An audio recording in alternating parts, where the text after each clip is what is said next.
हिंदी में यूपीएससी की तैयारी से संबंधित प्रोग्राम्स को देखने के लिए सब्सक्राइब करें स्टडी IQ-IAS हिंदी। नमस्कार, बहुत बहुत स्वागत है आप सभी का स्टडी IQ-IAS हिंदी में। मेरा नाम है अतुल जैन। यूपीएससी की तैयारी करते हुए एक डाउट जो हम सभी के दिमाग में आता है, हम सभी मतलब आप लोगों के खास तौर पे, क्योंकि यूपीएससी की तैयारी आप लोग कर रहे हैं, मैं तो कर नहीं रहा। तो यार यूपीएससी की तैयारी करते हुए हमारे हिंदी माध्यम के जो अभ्यर्थी होते हैं, जो स्टूडेंट्स होते हैं, हमारे दोस्त होते हैं, उनके दिमाग में एक सवाल जो होता है वो बार बार आता है और ये एक सवाल वो अक्सर पूछते भी रहते हैं, और जो लोग नहीं भी पूछते उनके भी दिमाग में ये सवाल अक्सर चलता रहता है कि हिंदी माध्यम से यूपीएससी का रिजल्ट इतना खराब क्यों जाता है। ये बात सही है, लॉजिकल है, बिल्कुल तथ्यपरक बात है। अगर आप आंकड़े देखें तो आपको सही मिलेगा कि आप देखेंगे कि भाई आज से, जैसे मुझे याद है जब मैं 20 साल पहले, 15 साल पहले जब शायद मैं तैयारी करता था, तब हिंदी माध्यम से सिलेक्शन तब भी कम होते थे लेकिन अच्छे खासे होते थे। ऐसा नहीं है, आपको टॉप 10 में 2 लोग हिंदी के मिल जाते थे, टॉप 50 में 12-13 लोग हिंदी के मिल जाते थे, टॉप 100 में 18-19 लोग आपको हिंदी के आमतौर पे मिल जाते थे। अब अगर आप देखेंगे तो आपको यह देखने को मिलेगा कि जनरली टॉप 10 में शायद कोई हिंदी का नहीं होता। आमतौर पे कभी कभी होता भी है तो एक विद्यार्थी होता है, मतलब ऊपर के 100 में से अब शायद 4 से 5 लोग ही हिंदी मीडियम के होते हैं, उससे ज्यादा लोग हिंदी मीडियम के नहीं होते। तो सवाल यह आता है कि भाई, जो एक जायज सवाल है जो हमारे दिमाग में आना भी चाहिए, कि हिंदी मीडियम का रिजल्ट खराब क्यों है और इस रिजल्ट को सुधारने के लिए हम क्या कर सकते हैं। ये 2 इंपॉर्टेंट सवाल हैं जो हमारे दिमाग में रहने चाहिए, क्योंकि हमको बाकी जनरल डेटा से कोई मतलब नहीं है, हमको खाली हमारे रिजल्ट से मतलब है कि भाई मैं एक विद्यार्थी हूं, मैं हिंदी माध्यम से तैयारी कर रहा हूं, तो ऐसा तो नहीं है कि एग्जाम मेरे खिलाफ बायस्ड है कि मेरे को तो सिलेक्शन होने वाला है नहीं, मेरे लिए तो सीटें ही नहीं है, कहीं ऐसा तो नहीं है। तो अगर ऐसा नहीं है, अगर ऐसा है मतलब तो इसके कारण क्या है कि हिंदी माध्यम से चयन कम हो रहे हैं, और अगर इसका कुछ समाधान मैं निकाल सकता हूं तो वह समाधान क्या है। इन चीजों पर हम लोग अगले केवल 10 से 15 मिनट चर्चा करेंगे, इतनी ही बात हमको करनी है। लेकिन इसको शुरू करने के पहले मैं आपको बता दूं कि भाई हमारा P2I बैच जो है, जो प्रीलिम्स मेंस इंटरव्यू तीनों की आपको तैयारी कराएगा शुद्ध हिंदी माध्यम में, वो बैच आज से शुरू हो रहा है। तो एजे लाइव कोड लगा के आप 23,999 अधिकतम फीस है, इससे कम में आपको मिल जाएगा पोर्टल पे। तो आप एजे लाइव कोड लगा के इस फीस पर आप इस बैच से जुड़ सकते हैं। याद रखिएगा 2025 वालों के लिए है ये। रोज 3 घंटे की live class, mentorship, daily practice questions, pre और मेंस के क्वेश्चंस का रोज समाधान, प्री और मेंस की टेस्ट सीरीज। प्री की टेस्ट सीरीज के बाद हर टेस्ट में रैंक 1 लाने वाले को 11,000 रुपए का इनाम हर हफ्ते, याद रखिएगा। इसके अलावा अगर आप प्री क्वालिफाई करते हैं तो आपकी पूरी फीस रिफंड हो जाएगी और आपको मेंस की तैयारी के लिए हम दिल्ली बुलाएंगे। आपका रहना, खाना, पढ़ना सब कुछ पूरी तरह से फ्री होगा। तो ये बैच आज से शुरू हो रहा है, याद रखिएगा। तो बिल्कुल भी देर मत कीजिए, एजे लाइव कोड लगाइए और इस बैच से तुरंत जुड़ जाइए। चलिए अब जल्दी से आते हैं हम चर्चा पे। मैं आपको पहले ये चीज बता दूं कि यार इस चर्चा में मैं कई सारी चीजें ऐसी कहूंगा जो शायद आपको बहुत पसंद ना आए, क्योंकि देखिए मैं ये मानता हूं कि किसी भी सिस्टम को ब्लेम करने के पहले हमको अपनी कमियां ढूंढनी चाहिए, क्योंकि सिस्टम को तो हम बदल नहीं सकते भाई, सिस्टम जैसा है वैसा है। आप लोग कल को आईएएस बनेंगे, बड़े अधिकारी बनेंगे, तो आप लोग शायद सिस्टम बदल सकते हैं, लेकिन तब तक तो यार जैसा सिस्टम है हमको उसके अंतर्गत ही चलना पड़ेगा। तो सिस्टम की शिकायत करने से अच्छा यह है कि अपनी कमियां ढूंढते हैं और उनको सुधारने का प्रयास करते हैं। तो मैं कुछ चीजें ऐसी बोलूंगा जो हो सकता है आप लोगों को बुरी लगे, लेकिन वो सुनिएगा, आपके ही हित की बात है। अपने कमी को अगर नहीं ढूंढेंगे तो सफलता कैसे मिलेगी। तो हम चर्चा कर रहे हैं हिंदी माध्यम के परिणाम की। हिंदी माध्यम का परिणाम, यार मेरे विचार में, मैं भी इस बात से पूरी तरह से सहमत हूं कि यह परिणाम जो है ये काफी खराब है, इसमें तो मुझे कोई शक नहीं है। निश्चित तौर पे हिंदी माध्यम से इतने सारे बच्चे तैयारी करते हैं, बहुत बड़ी संख्या में अभ्यर्थी बैठते हैं, लेकिन जो सिलेक्शन का रेशियो है वो बहुत ज्यादा कम है, सिलेक्शन का, चयन का अनुपात जो है वो बहुत खराब है, इसमें कोई संदेह की बात नहीं है।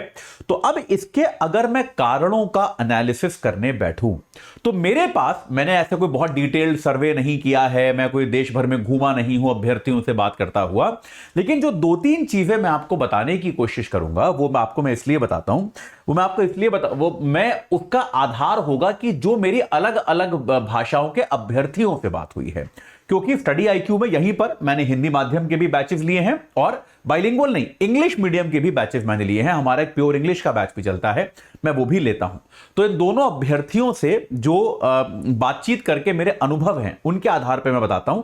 पहले तो ऑब्वियस बातें बताता हूं, फिर एक बिहेवियरल बात भी आपको बताऊंगा।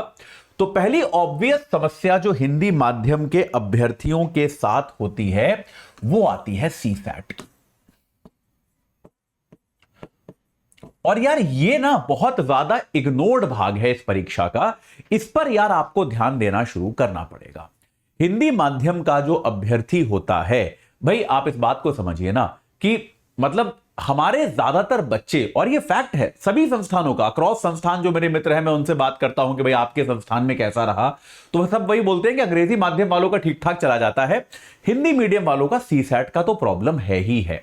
और मैं खुद स्टडी आईक्यू के अंदर अपने कम से कम 10 ऐसे अच्छे स्टूडेंट्स का नाम बता सकता हूं जिनका तैयारी बहुत बढ़िया था, सब कुछ सही था, लेकिन सीसैट का जो स्तर था, जो एप्टीट्यूड का स्तर था, वो उनसे क्लियर नहीं हुआ और उनकी परीक्षा, अब उनको मेंस देने का अवसर ही नहीं मिला। तो भाई आप इस बात को समझिए कि आमतौर पे अगर आप देखेंगे कि मेंस में ही तो हिंदी मीडियम के अभ्यर्थियों की संख्या जो घट जाती है वो फाइनल रिजल्ट में नहीं घटती बेटा, वो प्री से मेंस के स्तर पे ही घट जाती है। तो हिंदी मीडियम के बहुत ज्यादा विद्यार्थी जो हैं वो प्रीलिम्स से मेंस के स्तर पर ही छट जाते हैं, उनका प्रीलिम्स ही क्लियर नहीं होता, जिसमें बाकी तैयारी, चलिए दूसरा भाग है, एक बड़ा हिस्सा उसमें सीसैट का है कि यार सीसैट की तैयारी को हम लोग ऐसा मानते हैं कि ये तो कर लेंगे, कुछ कहीं क्लास कर लेंगे, 1 महीना 2 महीना फलाना सर की क्लास आती है, ये आती है, उसको 1-2 महीने कर लेंगे तो हमारा हो जाएगा। यार इसको कैजुअली मत लो, मैं बार बार कह रहा हूं सीसैट का पेपर थोड़ा अनप्रेडिक्टेबल है, कई बार बहुत मुश्किल आ चुका है, कई बार थोड़ा अपेक्षाकृत सरल भी आ चुका है, लेकिन उसको ऐसा मानकर मत चलिए कि आप 1 महीना उसकी पढ़ाई कर लेंगे तो आपका हो जाएगा। गणित उसका मुश्किल आता है, भाषा भी उसकी अब बहुत सरल नहीं रही है, तो आप जो है अपनी तैयारी का हिस्सा बनाइए इसको, और उतना डरिए मत। मैंने देखा है बड़े सारे टीचर सीसैट को कोसते रहते हैं रात दिन, और उल्टे सीधे वीडियोस आपको यूट्यूब पे मिलेंगे, कोई फायदा नहीं है यार। मैं बार बार कहता हूं कि वो मिलियन व्यूज आते हैं उनके उन वीडियोस पे जहां पे वो कहते हैं यूपीएससी को कोसते हैं, कोई फायदा है क्या इससे? यार जो सिस्टम है वही रहेगा, है ना। जो उन्होंने यूपीएससी को आपका वीडियो देख के या मेरा वीडियो देख के पेपर तो बदलने नहीं वाली, तो यार बेहतर यही है कि अब ये जो पैटर्न है हम इसके हिसाब से परिवर्तित हो जाते हैं। भाई पेपर को तो हम बदल नहीं सकते, तो हम ही बदल जाते हैं। तो हमें कोशिश ये करनी चाहिए, और मैं बार बार कहता हूं कि अगर आप स्टडी आईक्यू वगैरह में पढ़ रहे हैं तब तो कोई दिक्कत नहीं है, अगर आप खुद से भी पढ़ रहे हैं तो बहुत ज्यादा मेहनत की आवश्यकता नहीं है। आप एसबीआई पीओ के स्तर की कोई भी किताब ले आइए, एसबीआई पीओ का स्तर, जबरदस्ती के वीडियो से मत जाइए कि आईआईटी जेई का पूछा जाता है, ये सब नहीं आता।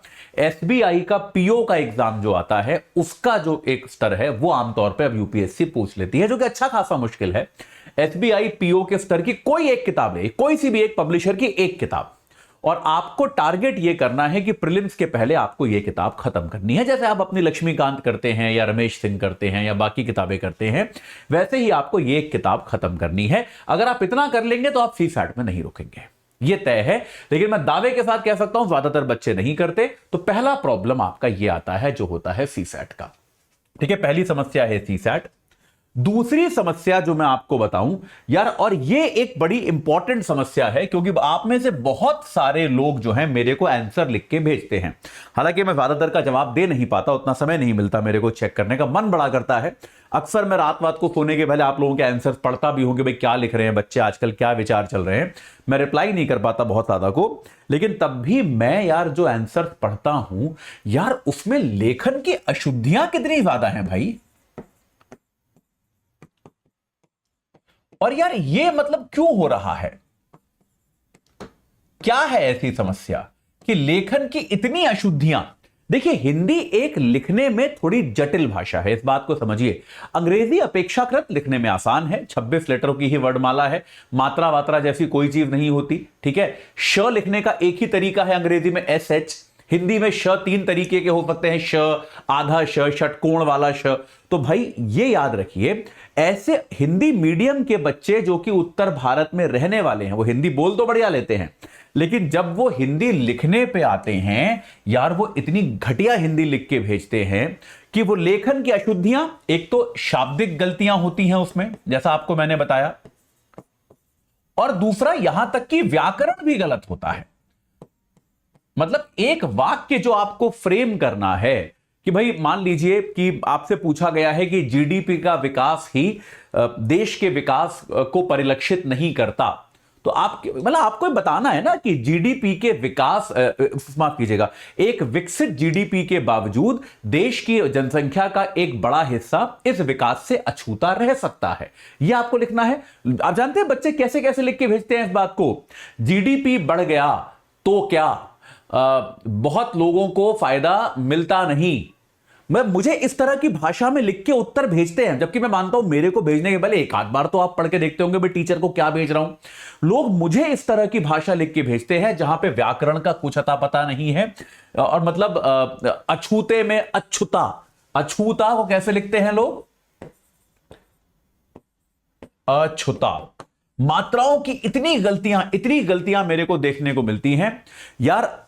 अब इसको तो यार आपको ठीक करना पड़ेगा यार। आप एक सीरियस एग्जाम देने जा रहे हो, उस एग्जाम में अगर आप अपनी भाषा को इस तरीके से लिख कर आओगे तो यार एग्जामिनर आपको नंबर नहीं देने वाला, इस बात को समझिए आप। और यार एक सच बताइएगा कि आप में से कितने लोगों ने इस पर काम भी करना शुरू किया है। पढ़ लेते हैं हम लोग बैठकर कि हाँ भाई चलो पढ़ेंगे, चर्चा करेंगे, डिस्कशन करेंगे, ये करेंगे, वो करेंगे। कितने लोगों ने अभी तक एक बार अपनी व्याकरण वर्तनी, अपनी भाषा, अपनी मात्राएं, अपने श और स का फर्क, अपने छोटा ऊ बड़े ऊ का फर्क, छोटी ई बड़ी ई का फर्क, मतलब मैं आपको गिनती नहीं है मेरे पास कि कितने लोगों ने मेरे को भारतीय ऐसे लिखकर भेजा है। गिनती नहीं है मेरे पास कितने लोगों ने मेरे को भारतीय ऐसे लिख के भेजा है। तो यार मतलब क्या है ये यार। तो अब इसके बाद आप कहोगे कि यार हमारा रिजल्ट क्यों नहीं आता, तो भैया आपको कारण दिख नहीं रहा क्या? तो भाई अब इस पर काम करना पड़ेगा। देखिए ये प्रॉब्लम है, इसको समाधान यही है कि गलती सुधारिए, प्रैक्टिस कीजिए, चीजों को लिखिए, अपनी ग्रामर को, अपनी गलती को चेक कराइए, अपने मित्रों से चेक कराइए, अपने हिंदी अध्यापक से चेक कराइए, कोई आपका ऐसा जानने वाला व्यक्ति हो जो अच्छी हिंदी लिखता हो उससे चेक कराइए, कोई फीडबैक दे रहा है तो उसे सुधारिए। ऐसा नहीं कि किसी ने फीडबैक चाहिए तो कक्षा 2, 3, 4, 5 की हिंदी व्याकरण की किताबें खरीद के लाइए, कोई शर्म की बात नहीं है, कोई शर्म की बात नहीं है। याद रखिएगा इस बात को कि हमें अक्सर लगता है कि अरे कितनी शर्मिंदगी की बात है कि मैं 5वीं क्लास की हिंदी की किताब खरीद के ला रहा हूं हिंदी सीखने के लिए। कोई शर्म की बात नहीं है, आपको यार एग्जाम निकालना है, इसमें शर्म कहां से आ गई? बात समझ में आई? लेकिन इस पर तो काम करना पड़ेगा, इस पर नहीं करोगे तो यार यही सब रह जाएगा। तीसरा यार, एक जो चीज मैंने, ये एक आचरण का फर्क मैंने देखा है, और ये आचरण का फर्क जो है मैंने आमतौर पे हिंदी माध्यम में बहुत ज्यादा देखा है। मैं आपको समझाता हूं ये क्या है, जिसको मैं कहता हूं एक अति राजनीतिक विद्यार्थी। हिंदी माध्यम के विद्यार्थी जो है आमतौर पे मैंने जो देखा है, कम से कम बैचेस में जो मुझसे मिलते हैं या यूट्यूब इत्यादि पर जो मिलते हैं, मैं अगर दोनों बैचेस की तुलना करूं तो मुझे ऐसा लगता है कि क्योंकि हिंदी, उसका एक कारण यह भी हो सकता है कि हिंदी माध्यम के विद्यार्थी आमतौर पे उत्तर भारत के होते हैं, जहां पर जनरली राजनीति जो है वो रोजमर्रा के जीवन में बहुत ज्यादा होती है। अखबार हमारे यहाँ के जो है वो बहुत ज्यादा राजनीतिक होते हैं, बहुत तटस्थ नहीं होते। लेकिन हिंदी माध्यम के विद्यार्थियों का जो सोचने, विचारने, बात करने का तरीका भी है जो है वो अति राजनीतिक है, और इसके कारण क्या होता है, आपकी सीखने की क्षमता कम होती है। मैं राजनीति का विरोधी बिल्कुल नहीं हूं, आप विद्यार्थी हैं, आप देश की राजनीति का हिस्सा हैं, आपको रहना भी चाहिए। लेकिन जब आप एक क्लास करने आते हैं, जब आप किसी अध्यापक से कुछ सीखने आते हैं, तो आप कृपया अपनी राजनीति घर छोड़ के आएं। यह बहुत जरूरी है कि आप जब क्लास में आए हैं, आप हो सकता है मेरी बातों से सहमत ना हो, या मेरी नहीं किसी और अध्यापक की भी, लेकिन वो अध्यापक आपको सिखाने आया है, उसका एक पॉइंट ऑफ व्यू है। आप उससे तर्क वितर्क कर सकते हैं कि सर मुझे ऐसा लगता है कि ये होना चाहिए, बिल्कुल कर सकते हैं। लेकिन आप अगर ये मानकर बैठे, मैं आपको एग्जांपल देता हूं कि मैंने बताया कि भाई सरकार की ये नीति गलत है, तो सबसे पहले निकल के आता है कि तो कांग्रेस की सरकार जो कर रही थी क्या वो ठीक था? अरे मैंने कब कहा ठीक था यार, लेकिन मैं तो वर्तमान सरकार के बारे में पढ़ाऊंगा ना आपको भाई। और इसका उल्टा भी सत्य है, मैं जब कहता हूं कि सरकार ने बहुत अच्छी योजना लेकर आई है, देखिए इससे ये लाभ हो रहा है गरीबों को, पिछड़ों को, वगैरह वगैरह, महिलाओं को, तो क्या मतलब है, देश में ये तो तब भी हो रहा है, यार मतलब क्या है ये, आप सीखने आए हो कि चुनाव लड़ने आए हो? तो ये जो है इसको समझिए कि आप अपने निजी जीवन में जो राजनीति करते हैं आप कीजिए, मुझे कोई दिक्कत नहीं है, लेकिन आप जब किसी परीक्षा की तैयारी कर रहे हैं तो ये याद रखिए कि आपकी राजनीतिक विचारधारा जो है वो आपकी सीखने की क्षमता को कम ना कर दे। तो सीखने की क्षमता के आड़े जब तक आपकी राजनीति नहीं आ रही आप उसे कर सकते हैं, लेकिन मैंने बहुत ज्यादा देखा है और ये मुझे हिंदी माध्यम के विद्यार्थियों में बहुत ज्यादा दिखा कि सीखने की क्षमता उनकी कम होती जा रही है, क्योंकि वो बड़े एक कठोर दिमाग के साथ आ रहे हैं बिल्कुल कि यही जो मैं सोचता हूं ये सही है, बाकी सब गलत है। तो ये 3 चीजें हैं जो मुझे लगती हैं जिन पर अगर हम हिंदी माध्यम के विद्यार्थी साथ में काम करें तो हम लोग जो हैं हिंदी माध्यम का परिणाम भी उतना ही लेकर आ सकते हैं। ठीक है, इसके अलावा और भी कोई आपको लगता है बिंदु है कि यार हिंदी माध्यम में ये समस्याएं आती हैं, इसके अलावा मुझे ये समझ में नहीं आता, तो आप निश्चित तौर पे कमेंट सेक्शन में बता सकते हैं, उस पर भी हम चर्चा अगली बार जरूर करेंगे। चलिए, तो अभी के लिए इतना ही। मैं आपको एक बार फिर से बता दूं कि भाई हमारा P2I बैच जो है वो आज से शुरू हो रहा है।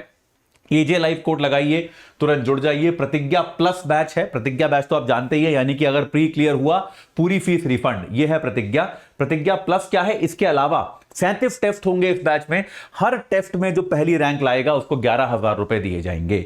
तो भाई आपके पास मौका है कि आप इस बैच में खर्चा करने की बजाय आप इससे पैसे कमाएं, ये भी आपके लिए एक अवसर है।